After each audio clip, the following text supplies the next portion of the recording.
The Holler Kings, where the horror's southern fried.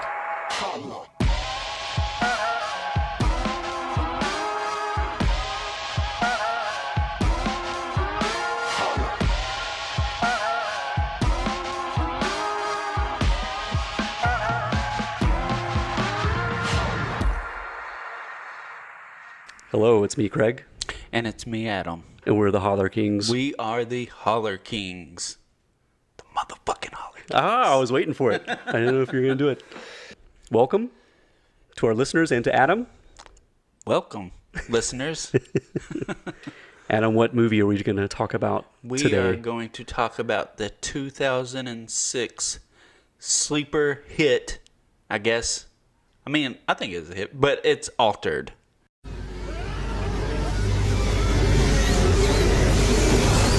Ding dong.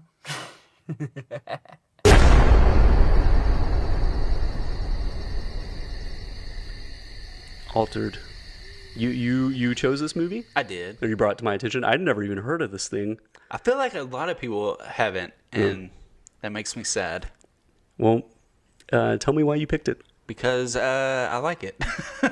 No, I thought it would be a good pick. We haven't really touched on the subgenre of, I guess, aliens. And this is one that I don't hear a lot of people talk about, so I thought we could put it on. And it's kind of set in the South, Florida, I believe. Florida, yeah.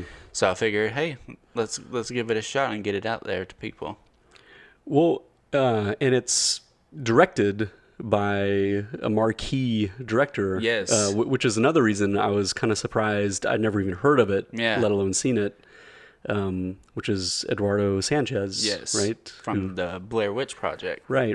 And he's gone on to do quite a bit. There's two directors from Blair Witch. Daniel Myrick, something like that. Yeah, exactly. And for some reason, they haven't really collaborated since then. I don't know what the story is there, but they went their separate ways. And for whatever reason, Sanchez is the one that's kind of had a bigger career, more mainstream career. Because I think he's directed like episodes of Yellow Jackets and everything. So he's like still out there, swinging and whatever. But yeah, this was the follow-up to the Blair Witch Project, no less. Yeah, absolutely. Yeah. And yeah, like you said, it's kind of crazy to have such a powerhouse of a movie like that. And then they both had movies come out, but all of them seem like just kind of fizzled around, right. Like no big theatrical releases or anything. It's kind of surprising. Well, the Blair Witch Project was such a huge phenomenon and everything. I don't know if maybe the fanfare for that only lasted like a year, and then it kind of like almost like the wave like recedes or whatever. Maybe it was like almost harder in a weird way to get a project off the ground, because I'll never forget seeing that movie and being floored by it, but it was a packed house. And as we were walking out, like so many people were saying, I don't get it. I don't understand what the big deal is. Or I wasn't scared. That whole thing was already started. Yeah. I don't know if that maybe made it harder, like just the general public's perception of it, of the Blair Witch Project. It had a sequel that didn't quite land. Book of Shadows, and stuff like that. So I think that is. Well, I think like with you talking about people coming out saying they don't get it and stuff. I think that's because Blair Witch Project was one of those movies that kind of jumped out of the horror genre and reaching like a general audience. It wasn't just like a huge horror film. Like it became a phenomenon. So you had everybody going to see it. Even people that weren't horror fans.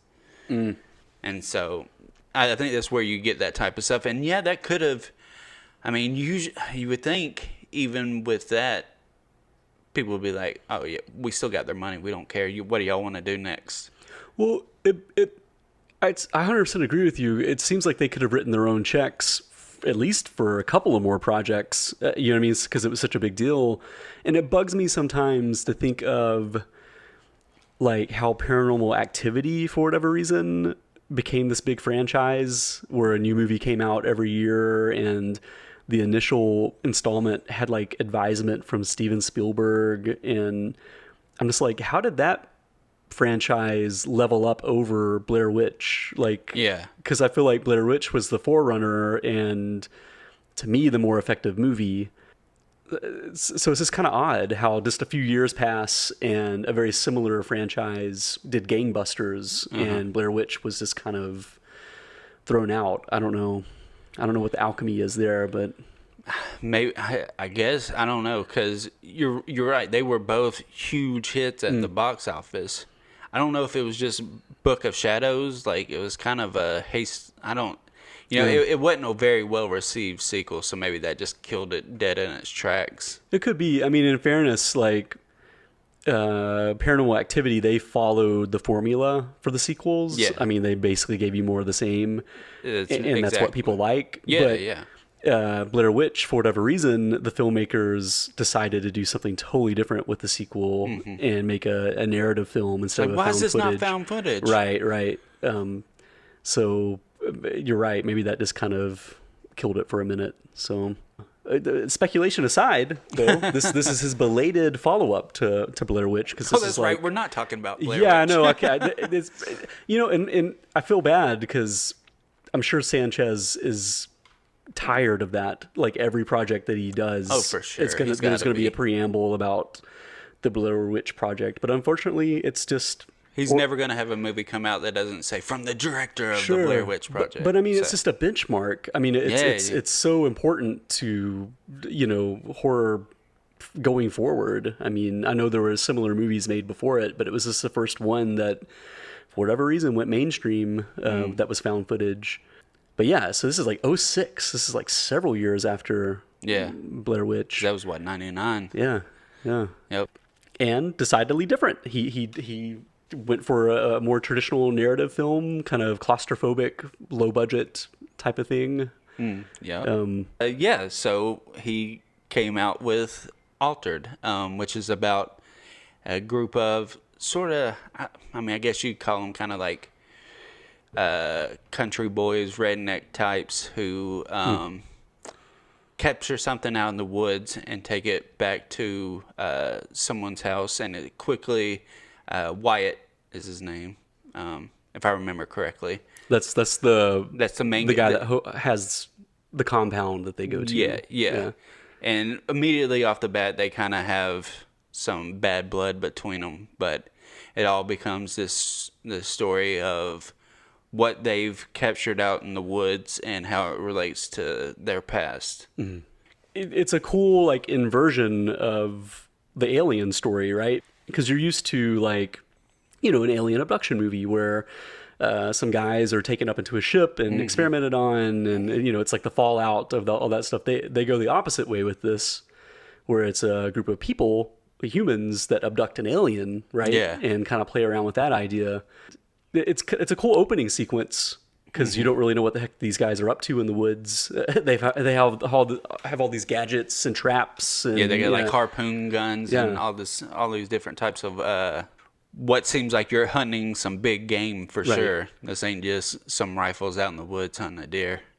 And I think it's pretty well directed, that opening sequence. You even get the idea that they've done this before, and normally there are no results to this. Whatever elusive thing that they're hunting normally isn't there, but this time it happens, and they're all very excited and kind of panic in various ways, but they manage to bag their prey. Yeah, and they take it back to Wyatt's compound. They do. And things escalate from there. Very quickly. Yeah. So I brought this onto the table. I've kind of said how that I really enjoy it. What'd you think about it? Because this is the first time watch for you. Yeah, again, never had heard of it. I enjoyed it. I think the premise had a little bit more promise than the execution in some ways, because I think it's a really cool idea for a story of guys wanting to get revenge on this childhood trauma, and it's against something that's like, hard to even understand. It's like a paranormal thing that, the chances of them getting revenge are so slim, so like they actually manage to accomplish it. It's pretty cool, but I feel like it kind of goes off the rails at a certain point. and tries to be a bigger story than it should be. I feel like it's when it's claustrophobic and tight, and it's just about these guys and this alien that they have locked up. It's really good. But then when it becomes a bigger story about, you know, the larger world of aliens and fighting them, it becomes a little bit. It feels unnecessary and like it's maybe too low budget to deal with some of the ideas, you know? Yeah. Like, I almost kind of wish it would have stayed in the Night of the Living Dead zone of just like being stuck in this house on this compound. And what do we do? You know, what are we going to do with this thing? You know? Right. Yeah. And I did think it was pretty well acted and well directed, and the special effects I think are totally adequate. There's a few moments that it shows its age with CGI and everything, and it sucks because I kind of feel like if it got made now, they would totally be able to accomplish some of the CGI effects on a budget, but just the era, you know, showing like say a giant spaceship is a little tougher in '06 versus now. Now I think it would totally fly.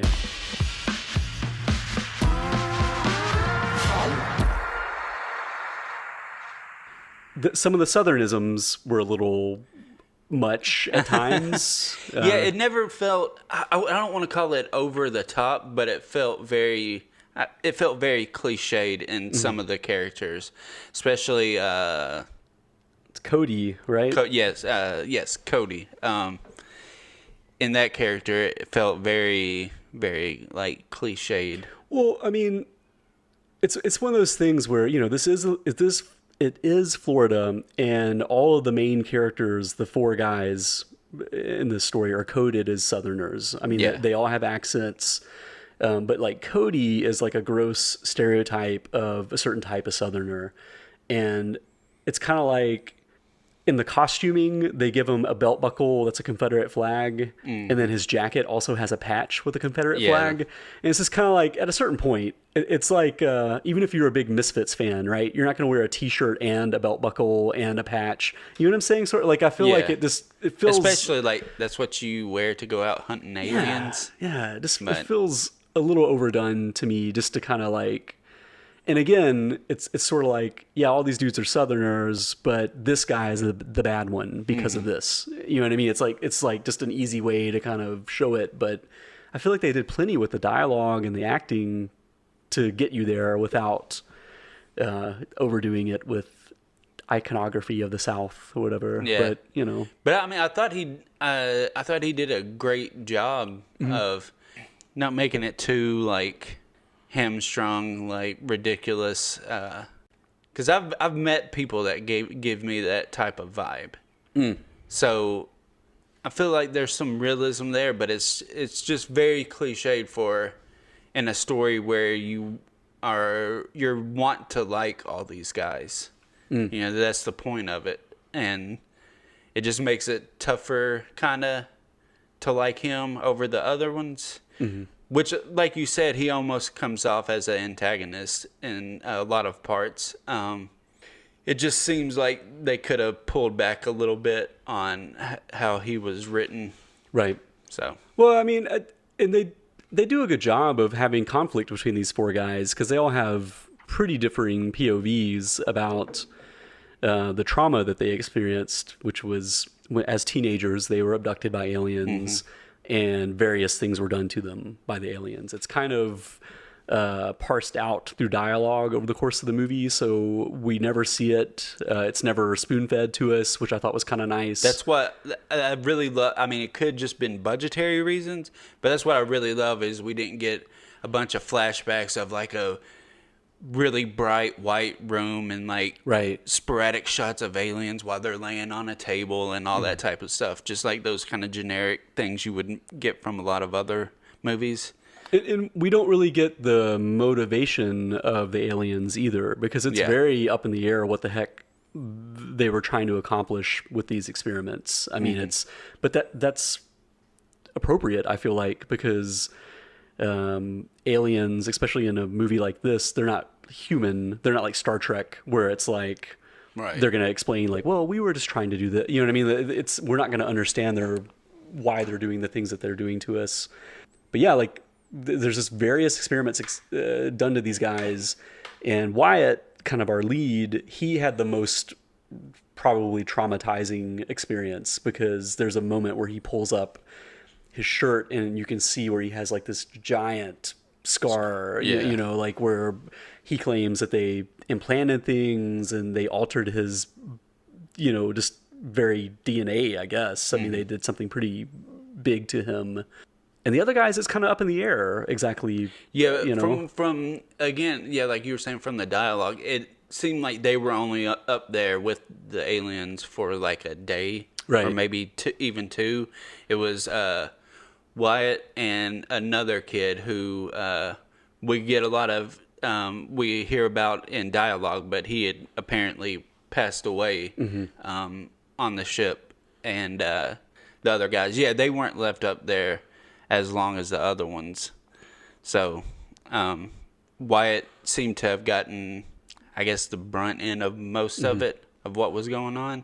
So he seemed, I guess that's why they initially bring the alien to Wyatt, is because he seems to be the one that has the greatest connection with them and knows the most about them, because he was up there that was up there the longest and survived.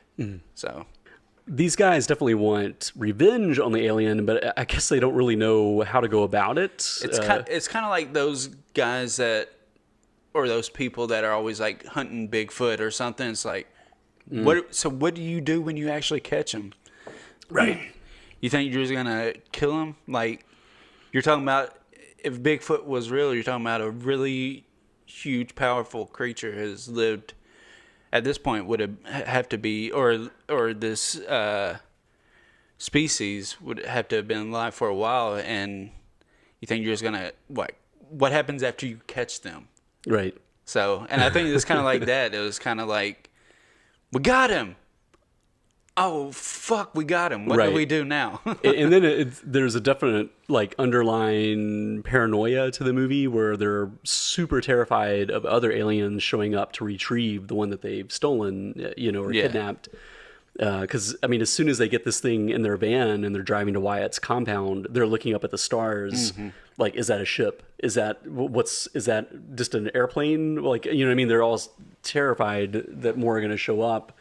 Yeah, and that's why I think it's fun that we just come right out of the gate and talk about it's aliens, even though we don't. I think the keeping it secluded about, or keeping the alien hidden, isn't necessarily to have some big reveal that it's alien. From the get-go, you kind of get a hint that it's aliens they're dealing with. I think it's just to kind of hide the alien before we get a bigger reveal of what the alien looks like. So, but yeah. That's fair. I mean, because there probably is a different version of this where, say, if you stumbled into it, you might be questioning, are these guys just morons that have an innocent person, you know, wrapped up in all the... Because, yeah, when they're transporting the alien, it's wrapped in like a tarp. They put like a welder's helmet on it because they're terrified that its eyes can hypnotize them and take over their minds and all this stuff. So they're taking all these precautions. So when they show up at Wyatt's compound, I mean, for all we know, it could just be an animal or a person, or you know, we don't know 100% if it's an alien. I guess it doesn't take long for it to show it's 100% an alien. Really quickly that they have captured an alien. Do you think like a different version of the movie could have kept that going a little bit longer and made it more of a mystery? Yeah, you could have absolutely had this been more of a story of kind of like paranoia, like is this an alien? Who's the alien? Where's the alien? You know, that type of thing. When you get into like, especially with stuff like if we go to like The Thing, how the alien is more of a parasite, so you don't know who it has inhabited. So, I think there's definitely that story out there you could tell.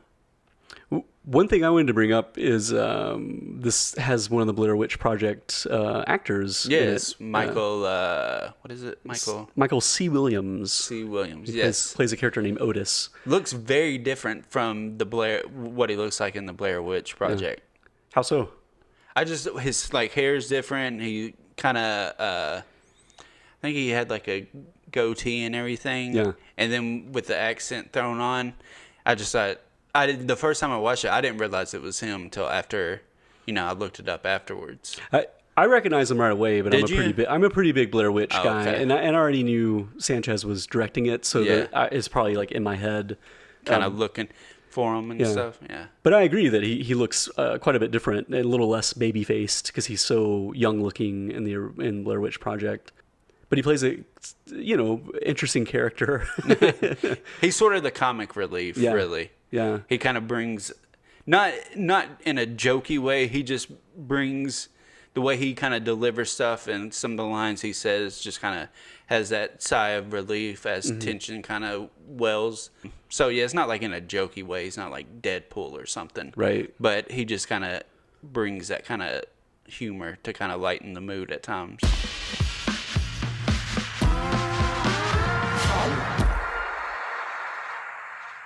I did want to mention real quick the guy playing Wyatt. His name's Adam Kaufman. Yes. I also recognized him because he's in a story arc in Buffy the Vampire Slayer. He plays like a potential love interest for Buffy that's in a couple episodes and ends up being a real prick. So to Buffy fans, he kind of jumps out. I remember him. I think it was him that was in like some Rob Thomas stuff. He's done some, like he was in Veronica Mars, and I think he was in iZombie too. Nice. And maybe even Party Down as well. I'm not tired, but I recognize him from some of that stuff. So yeah. And I'm pretty sure everyone involved in this isn't Southern. It's one of those instances. Yeah. I did like a precursor, so someone listening might be able to correct me. But I don't think anyone in the main cast is Southern, and Eduardo Sanchez is from Cuba originally, so I guess he's very Southern in a manner of speaking. Yeah. But he went to the University of Florida, so or he went to college in Florida, I should say, because I don't know 100% what his school was. So I mean, I think he has some grounding in that world and understands it a little bit. But I mean, honestly, I thought everyone's accents were pretty well done. No one felt super inauthentic to me or took me out of it. Or it was all like tastefully done, I thought. Like Wyatt in particular, I thought seemed like a pretty real Southerner to me, where it was like you could feel like the flavor of that a little, but by and large, he was just like a dude that's been through some trauma and wanted to be left alone. And I thought he did a really good job with that portrayal. Yeah, I agree very much so. Yeah, so I guess we could get into more like spoiler territory here. I mean, the body horror I thought was pretty prevalent in this movie. I mean, especially like Cody. Yeah. I mean, that happens pretty early as well. He when the alien kind of starts to struggle to get loose, and they're trying to re-secure the alien. Cody is bitten and by the alien. And we realize very soon, he goes to like the bathroom to kind of they lock him in the bathroom, right? Because as soon after they realize he's been bit, because it's Wyatt, Cody, Duke, and Otis, if I remember correctly. It's Wyatt and Duke. They're talking about something when Cody comes in and reveals that he was bitten, and he shows them like all these like black streaks running through his body, and Wyatt's like, whoa, don't touch him. He knows that something is up, and that whatever is going on with him could be something that is contagious that Duke can catch. And so they're like, we got to lock him in the bathroom. So Otis ends up knocking him out. Wyatt goes and carries him off in there, and even says that's where it kind of seemed there was parts of the dialogue where it seemed like Wyatt is maybe just like a special, like there's something special in his DNA that makes him where a lot of the alien tricks and like things they can do don't affect him. Yeah. So as he's carrying Cody into the bathroom, they're like, you're touching him? And he's like, none of this shit ever works on me. So I don't know if it's just something that they did to him, or if it was just something that was naturally in his DNA, which is kind of seems like what it is, because they talk about how the aliens are scared of him. And I think it's because they can't quite figure him out and what makes him, not susceptible to the things they can do to him. No, I agree. And there's also, I think one of the reasons the alien gets loose, if I remember, is they do a early kind of surgery on him to get a tracking device out of the alien itself. Yes. That for whatever reason Wyatt kind of instinctually knows will be inside of it and where it'll be and everything. Well, he knew that because there was one inside of him, Right, that he right. had pulled out at some point. Yeah. But yeah, I think he just kind of know after that. He's like, okay, they all probably have this. Maybe, yeah, like you said, instinctually, he just knows all these aliens have this kind of tracker in them. Yeah. So I mean that's a pretty brutal scene. I mean, when they cut this thing open and they're pulling out like intestines basically, and it's very, very Cronenberg-esque, Yeah. Moments. And Yeah, I guess I kind of cut you off a second ago when you were talking about Cody and the no, body horror of it. No. I thought that was.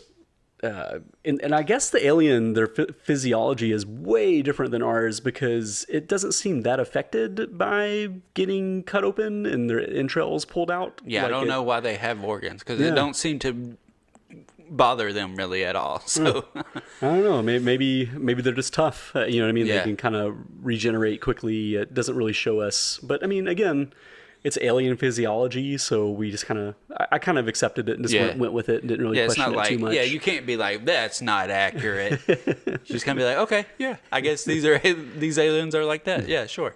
I mean, Wyatt is very cutthroat about what's going to happen to Cody. I mean, he describes how quickly this virus is going to work and how it's going to waste away at him, and he'll essentially be begging us to kill him, by the end of the night. Yeah, that he he's just going says to be in that really bad shape. He'll be begging us to kill him because his fingers will hurt so bad he can't pull the trigger himself.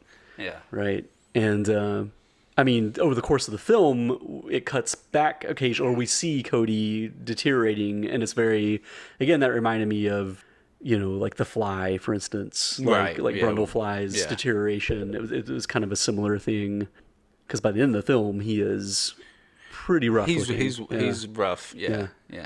It's not looking good for Cody. I don't think he's gonna make it. And I mean that's kind of what this film is. How it plays out from there on out. It's kind of like, what's it called? Is it 10 Little Indians? Where it's just one by one they're kind of getting picked off, or something happens to complicate things. At a certain point, broadens to where it's Wyatt's story exclusively, and how he's going to make sure, I guess, the aliens don't come back or don't bother him anymore. And to me, that's when it kind of got a little unfocused. And then the sheriff showing up. Oh yeah. It's a nice touch. because we forgot to. Even though it's about these four guys, it's also Wyatt's girlfriend is there. Mm-hmm. She knows nothing of the situation at all. Seems like Wyatt's kind of. I mean, how do you tell someone, "Hey, I was abducted by aliens"? Right. I mean, but because the sheriff knows him and knows about the rumors of people saying that he was abducted, because Otis and Cody and Duke all kind of they told everybody what happened. Wyatt was the only one like, no, that didn't happen, because he didn't want to be labeled that. So she had to have known about the alien abduction backstory, I would assume. Mm-hmm. But other than that, she has no idea of it, with it being actually true. And so when, three guys shows up that she doesn't know, because they seem to have had a falling out at some point, carrying what looks like a body Right. wrapped up, she calls the police. So, and at that point, well, it does take a while for the sheriff to get there, but yeah, and that's actually at a point then, because in that scene right there, after she calls, we kind of see the first instance of the alien, because that was even before the tracker surgery. It possesses her. It takes over and causes her to start trying to cut its restraints so it can get out. So, because at one point, I think it was Cody starts smashing it. Yeah, after he gets bit, he starts smashing it in the welder helmet, breaks the glass on it, so then it can see, and it sees her and it possesses her. Yeah, eventually we do get to the sheriff, who it just complicates matters a little bit more. Yeah. Things kind of go off the rails from there too, because I'm pretty sure that's when Otis also gets attacked, right? Is that pretty close to the same? Yes. Beat? Yeah. Yeah, actually, yeah, right then. Because at that point, things have already went off the rails because the alien has escaped. Oh, good point. Yeah. But, it really jumps off after, because they're at the point looking for it when the sheriff shows up. Yeah. And that's when things really go, kind of hit the fan. Right. That brings me to, because I remember when this first came out, kind of reading about it. It might have been in like Fangoria or Rue Morgue or something like that. And the script originally was written as a horror comedy. It wasn't supposed to be like serious and kind of starkly in the horror genre. It was supposed to kind of meld a lot of comedy in there as well. And there are a couple points where you can kind of see where it used to be a comedy, 100%. a horror comedy, and that comes to the point with like Otis. Yeah. When they're playing tug of war with his intestines, I remember watching that the first time, being like, "Oh, okay, that was supposed to be a funny moment." Right. Yeah, it's not played funny. It doesn't feel funny in the scene. Like, I think it feels very genuine, but you can totally see how that scene could have been played for laughs. So there are moments like that where you can kind of see where the comedy would have came in at one point. And I think it's kind of interesting. I think a lot of times you would see a serious script get written to be a horror comedy. Very rarely, that I have seen anyways, do you have a horror comedy get turned into something serious. I thought it was an interesting choice to do, because this type of story could easily just be made a horror comedy. You've seen tons of horror comedies, especially revolving around like aliens. So I thought it was interesting that they did that. This could have very easily been a Tucker and Dale versus aliens type of situation for sure. I mean, just the premise alone sounds a little bit more like a comedy than a serious, horror film. But right, three bumbling rednecks capture an alien, and then flounder about how to deal with it. Right, like on paper, I could see how it would be, played for laughs and everything.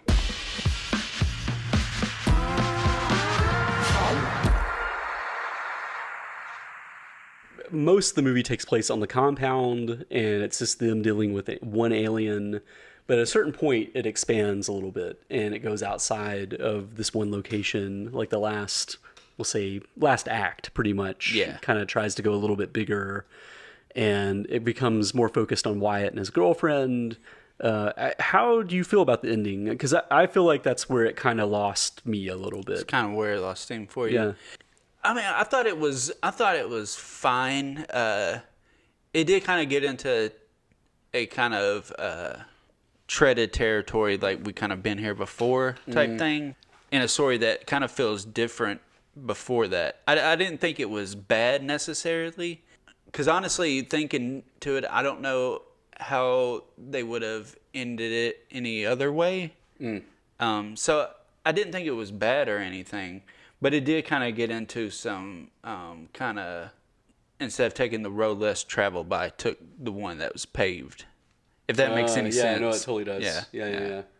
Yeah, I mean, like the last bit, I mean, it almost feels like a small version of Independence Day or a movie like that. Like the genre almost jumps to being almost like an adventure movie, or adventure sci-fi type of thing. And I don't know. I'm like you. I'm not smart enough to figure out how it should have gone. Right. Like the premise is pretty tight, so I don't really know how to expand on that or give a satisfying ending to the abduction of an alien story. You know what I mean? Especially in doing it where it would still be small. Yeah. Like a small story that takes place in one house or whatever. I don't know how they could end it really. Unless it went full body horror and they all got infected just by being around an alien for a prolonged period of time. And it just, it's cabin fever style. Just they all, are melting away and upset with each other for even getting in this situation in the first place. But I don't know how satisfying that would be to an audience. You know? That's true. Yeah, it's kind of funny that through the whole movie, White is just doom and gloom, like they're gonna kill fucking everybody. Right. They're gonna kill everybody, but then it still wraps up with like happy ending. Yeah, I So mean, it's like, I don't feel like we should just give away the ending Yeah. or do it beat by beat by any stretch. But you know, it ends with a big explosion, and it just kind of feels like, really, that's what Yeah. this movie is going to do? Like this small movie that was kind of clever and everything, it just goes to this point of, and it almost feels like this was, I assume, an independent movie, but it feels like studio notes to me. It feels like someone high up said, "Listen, you can't just end this with these guys standing over a dead alien. You got to give us some fireworks or something." You know, and that could, because I think it was Rogue Pictures that did it. Oh yeah. If I remember correctly. And maybe, I don't know if it's one that they kind of like bought after the fact, and then we're like, okay, we got to touch this up some.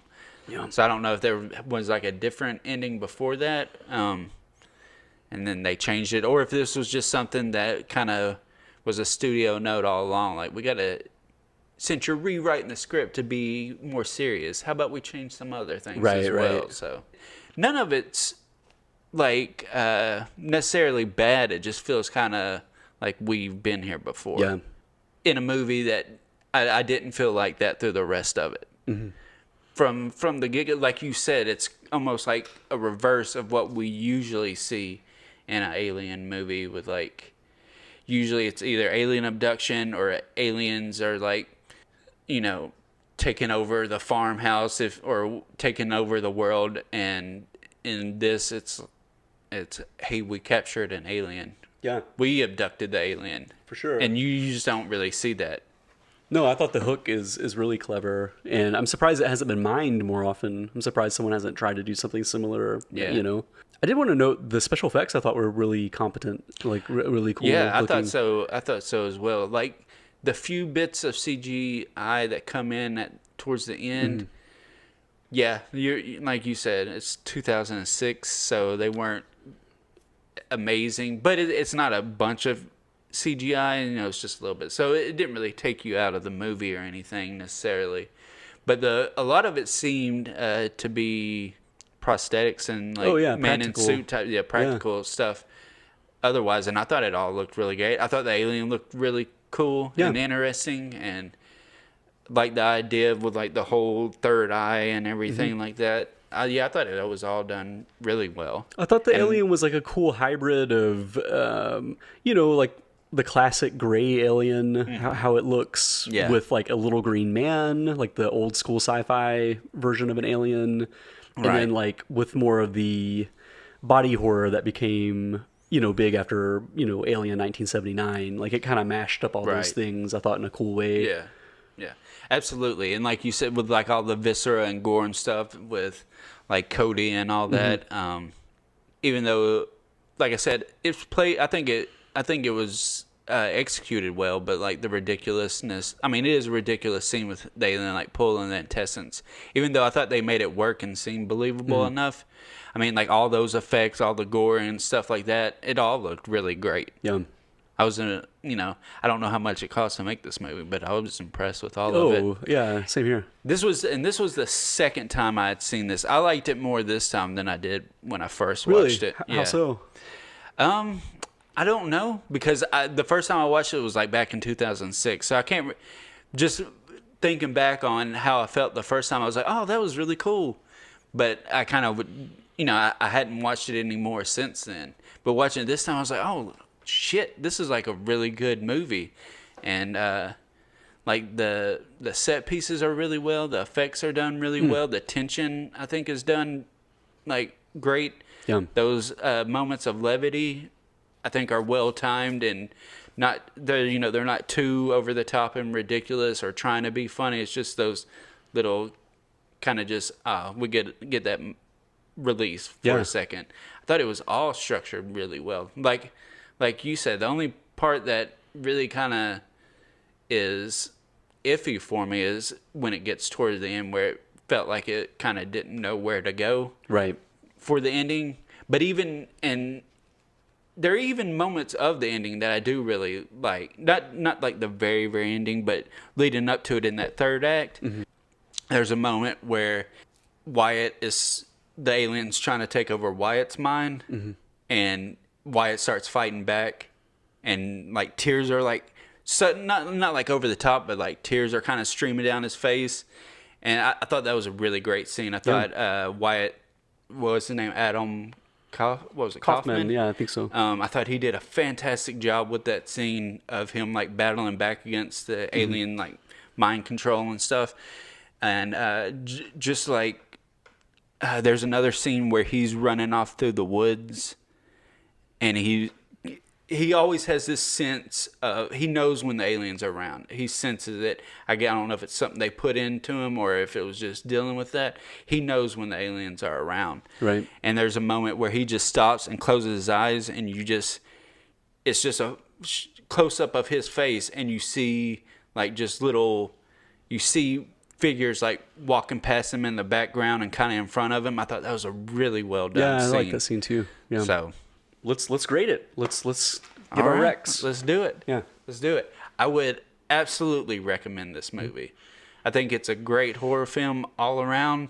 I think if you're a fan of aliens, it's not the same retread for the most part. It's a kind of interesting take on it. I think this would be a good watch for if someone's kind of like skittish with gore and stuff, maybe wouldn't recommend it. But other than that, if you're a horror fan, a fan of alien movies, let's absolutely recommend this movie. I'll give it a B-. Cool.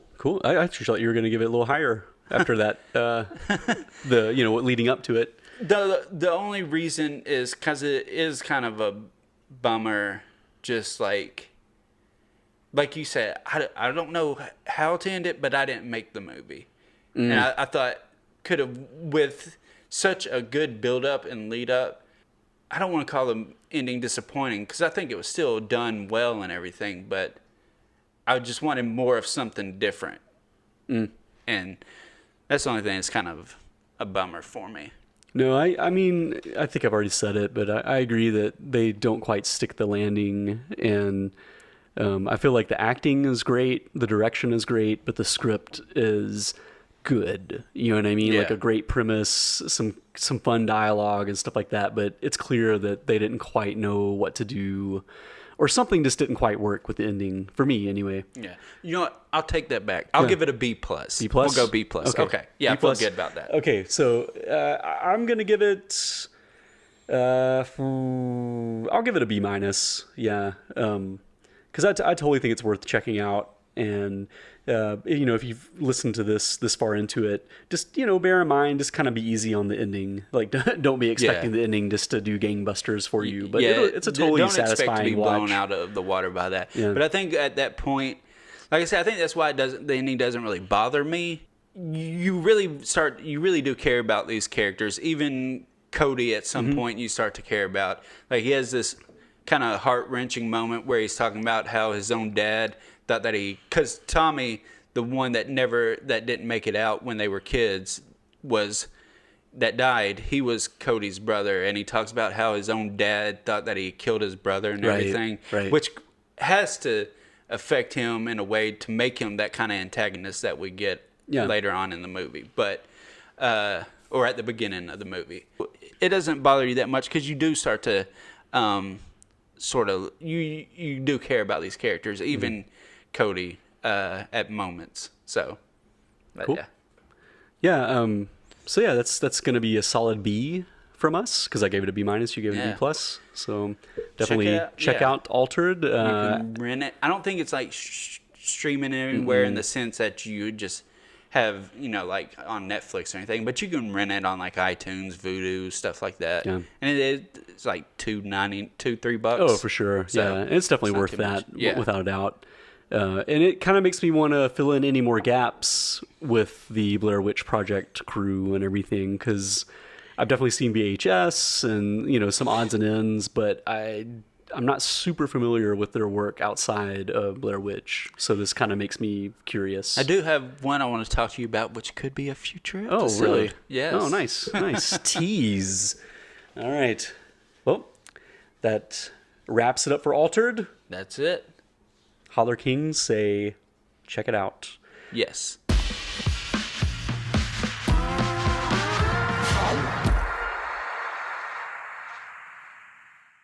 We like to end every episode of the Holler Kings with a segment entitled Holler at Your Boys. Holler at your boys, y'all. Yes. This is open topic. It can be just anything we want to dig into. And today we have a listener question. This is from our friend and listener, David Schatz. Says, thank you, Kings, for the YouTube recommendations. He asked us a previous question about YouTube. I have another favor to ask. What horror podcast do you subscribe to down there in the holler? Really looking for something in the vein of BBC's, parentheses, British, not porn. I'm out. Never mind. I'm looking for something in the vein of BBC's The Lovecraft Investigations or Gods of Appalachia. I have pumped those resources dry. Keep up the great work, guys. I get fired up when I get a notification of new material. Thank you so much for that. I appreciate that. Kind of bummed you're not wanting to talk about porn, but okay, we'll move on then. We can talk about. Yes, I don't know the two podcasts that he names. I'm not really familiar with. I was not familiar with him either, so that's kind of cool. Something else, because I listen to a ton of podcasts, so it would be awesome to kind of check those out too, since he liked them and kind of recommended them to us. And it's funny because I was actually going to come here to record today, and I have some podcast recommendations already that I was wanting to present to our audience. Oh, nice. And there's some more I can go over too, but it's kind of serendipitous between his comment and that's what I was going to bring anyways. Now, it's not British or anything like that, and it's not Lovecraftian, but I did want to talk about two podcasts. One is called Old Time Radio Cast. Ah, you're here. Good. A ghost couldn't dig a grave, make John strangle me to death. Lights out. Everybody.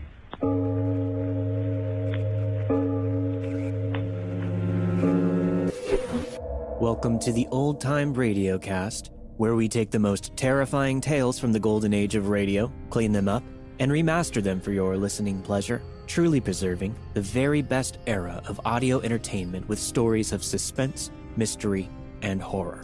Oh, okay. And it's kind of like, it is quite literally like those old radio shows that they used to do back in the day, kind of basically just cleaned up and re-released. It's old shows like Murder at Midnight, Suspense, Dark Fantasy, The Whistler. Some of these old ones like that. And it's only a few episodes in. They haven't been doing it too long. But basically they take all these old episodes and kind of like clean them up. And release them as a podcast. It's usually like 2 episodes per podcast episode. And they're like drama plays, I'm assuming. Yeah, like basically. radio plays. Yeah. Cool. That's exactly what they are. Yeah, and it's I discovered it because there's some other podcasts I listen to from this dude named, I think his name's Andrew. He does a podcast called Let's Not Meet, which is basically just him reading like different submitted kind of. They're not stories. They're people submitting like to him, like times that they've had a bad encounter with somebody, or like someone stalking them or attacking them or different stuff like that. Yeah. And so I started listening to that, and he does another one called Odd Trails, which is kind of the same as Let's Not Meet, but it has more of a supernatural thing. It's supposed to be people relaying like their, encounters with the paranormal. And this is just one that he just recently started doing. And since I listened to the other two, I was like, well, I'll listen to it. And it's pretty cool just listen to like these old time radio plays. Yeah, for sure. So yeah, that's one of them. And the other one that I wanted to recommend right off the bat that I was coming in here with is one I feel like with this podcast we're not being true to ourselves if we don't mention Larry Fessenden every couple episodes. Oh, sure. So this is it's kind of in the vein of those like old radio dramas from back in the day. It's him and I think it's Glenn McQuaid, who's a filmmaker and friend of Fessenden's. They back in like it had to been like 2010.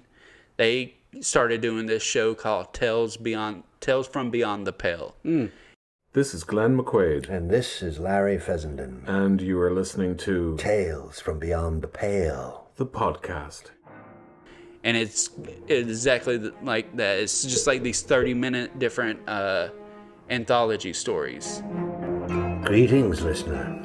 In tribute to our predecessors in the making of macabre works, we would like to present, on occasion, Tales from Beyond the Pale readings. Readings of exemplary, scary stories from literature. And there's I think there's 4, maybe 5 seasons out. But I started listening to it recently. Like, I remember when it first came out, but at the time, podcasts weren't like now. And I think the only way you get it was to, like, buy the physical copies of it and stuff like that, like the CDs or whatnot. So I never ended up listening to it at that time because I was poor. But they just recently, I guess in the last few years, started posting it as podcast episodes. Nice. And so I discovered it recently and was like, I'm going to start listening to this because I really liked the idea of it back in the day. Because you got Fessenden and you got directing episodes. You got Glenn McQuaid directing episodes. You got some done by Stuart Gordon, Graham Resnick, and Paul Sollett, who did like I don't know if you ever watched Grace or Oh, sure. Yeah. that movie Tread that came out I haven't here seen recently. that one. No. It was good. Yeah, cool. But yeah, and you got a bunch of people like that. You got a bunch of great actors in there. Like Sean Young is in some episodes. Oh, fun. Vincent D'Onofrio, Pat Healy. I don't know. You got a ton of people. Like I could sit there and list all the different casts and everything. So it's a cool podcast, and I dig it. I've been listening to it recently. What's it called again? Tales from Beyond the Pale. Ooh, nice. So it's cool. Nice. And I listen to everything. I listen to the stuff on. I listen to it on. I listen to it on Stitcher. Okay. So none of this stuff is like Stitcher exclusive that I know of. So I'm sure you can find it on whatever you listen to podcasts on. Also, talesfrombeyondthepale.com if you want posters, books, CDs, flash drives, vinyls. They got all types of stuff. So They have vinyls? Really? Yeah, Oh, nice. apparently. So go buy some of that stuff. I went and looked at the website. They have a bunch of cool stuff on there. Very cool. The posters, because each episode, like if you go look on there, there's like a poster for each episode, and the poster artwork is amazing. Again, I'm just poor, so I can't buy all this stuff. But y'all go buy it. It's pretty cool. Nice. Doug Jones is in there also. Ron Perlman, Tony Todd. So I mean, there's Heavy hitters, yeah. there's a ton of great people on there, and the episodes are really cool. There's some fun ones in there. Yeah. I don't really listen to much. Oh, okay. Fuck it. We're done then. No, I mean, like with a narrative podcast, right, where it tells a story. That's not really a thing I do very much. Yeah, I've just kind of gotten into it recently because I didn't used to really do that all that much. Most of my stuff was like, listen, a lot of horror stuff, but it was stuff like the movie Crypt or, Right.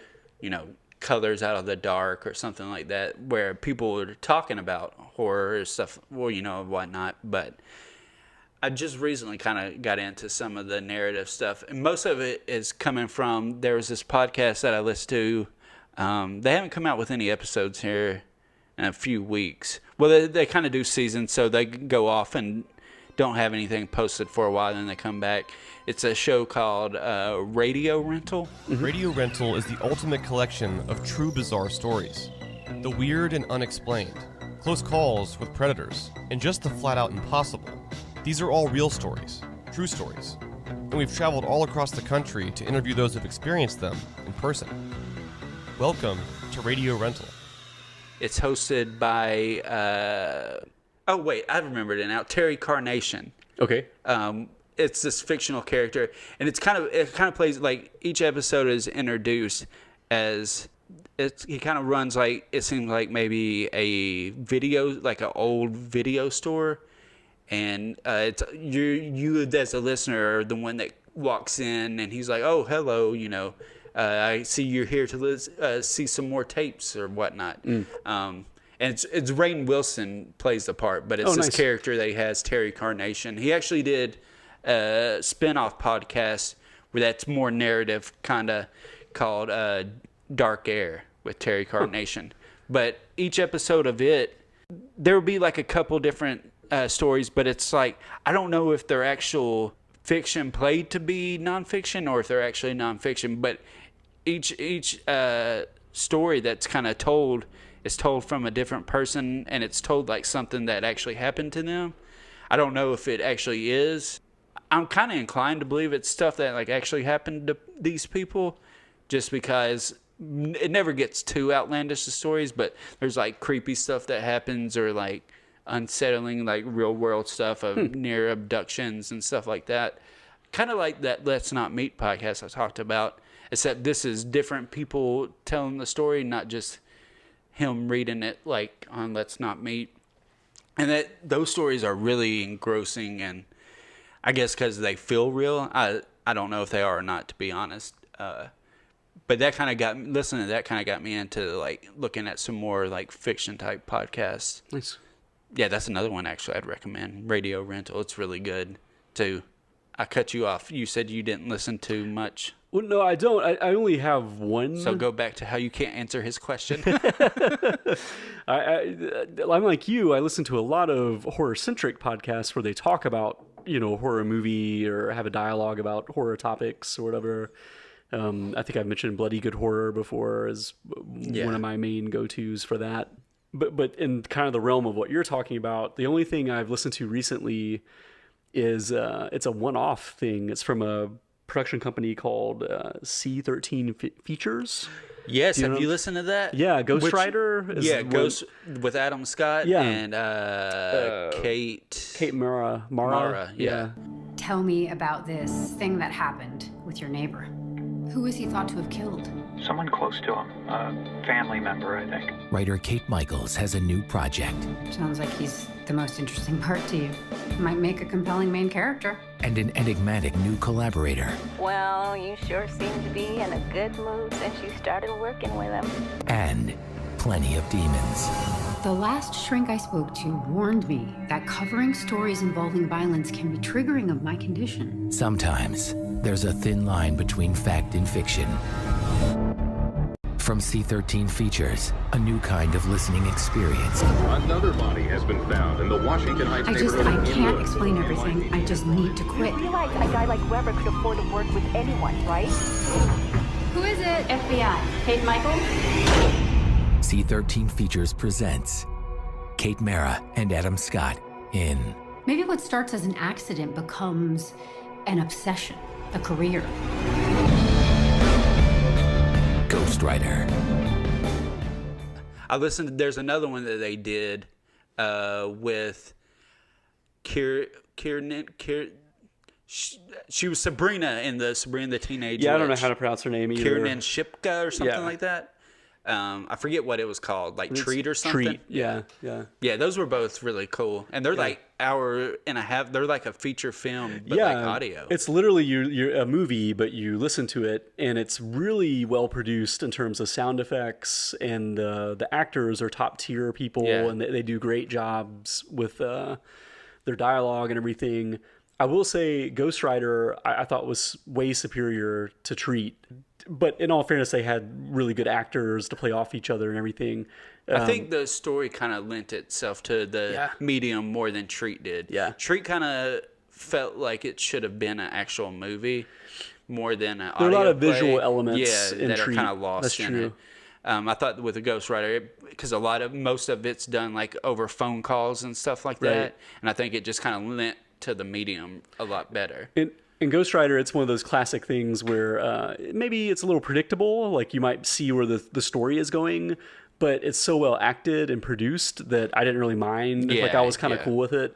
And they do a great job with the audio elements, augmenting them, because there's like moments where there's like a loud knock or a bang, and it's like the sound design is where it's over in a certain corner of a room and it sounds that way. So like it was the type of thing where it scared me a few times where I was like, oh shit, is there someone at the door? Or is there, what just happened in the corner over there? Oh, that's on the podcast, you know? Absolutely. So I thought it was really well done. So that's C13 features. They only have those 2 right now. But I hope they put some more out, because those are both really a lot of fun to listen to. Totally agree. And that's Ghost Rider with Kate Mara and Adam Scott. Motherfucking Scott. Yes.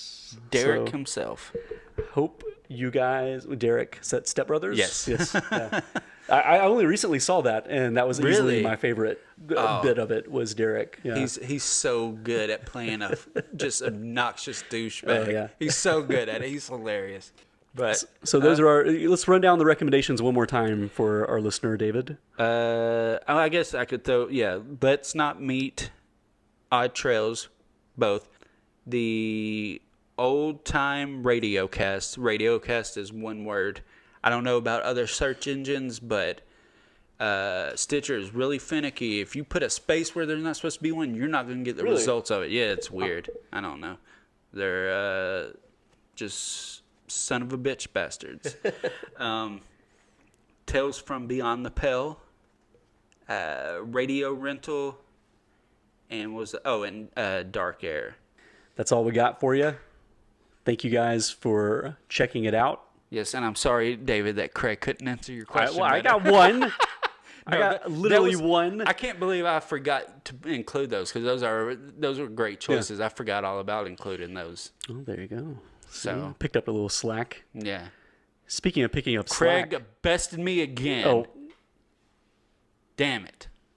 As always, you can reach us at the Holler Kings on social networking, that is Instagram and Twitter, or you can email us, thehollerkings@gmail.com.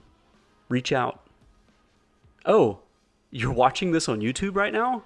Oh, my word. Be sure to subscribe and leave a comment below. Yes. We need you. We need you so much. But until next time, holler at your boys. So bad. All right. Thank you, guys. Thank you.